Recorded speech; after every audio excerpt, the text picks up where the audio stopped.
কোরআন থেকে বিশ্বনবী আমাদেরকে জানান, ফালা তা'লামু নাফসুম মা উখফিয়া লাহুম মিন কুররাতি আ'য়ুন জাযাআম বিমা কানু ইয়া'মালুন।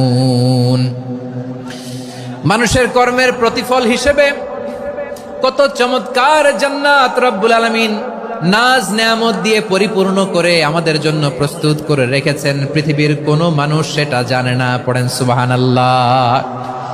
এটা যে কত সুন্দর, আমাদের আমলের প্রতিদান হিসেবে কত চমৎকার, fantastic, eye catching, fabulous paradise তিনি আমাদের জন্য রেডি করে রেখেছেন। এটা কেউ জানেই না, কল্পনাতেও আনতে পারে না। সুবহানাল্লাহ পড়েন। আবার হাদিসে কুদসিতে বিশ্বনবী ফরমান, রব্বুল আলামিন বলেন, আ'দাদতু লিইবাদিয়াস সালিহিন মা লা আইনুন রাআত ওয়ালা উযুনুন সামিআত ওয়ালা খাতারা আলা কলবি বাশার।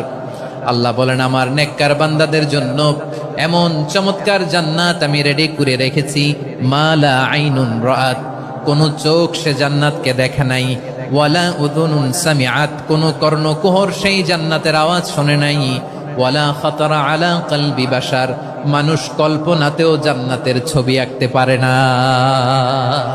সুবহানাল্লাহ, কল্পনাতেও ছবি আঁকতে পারে না।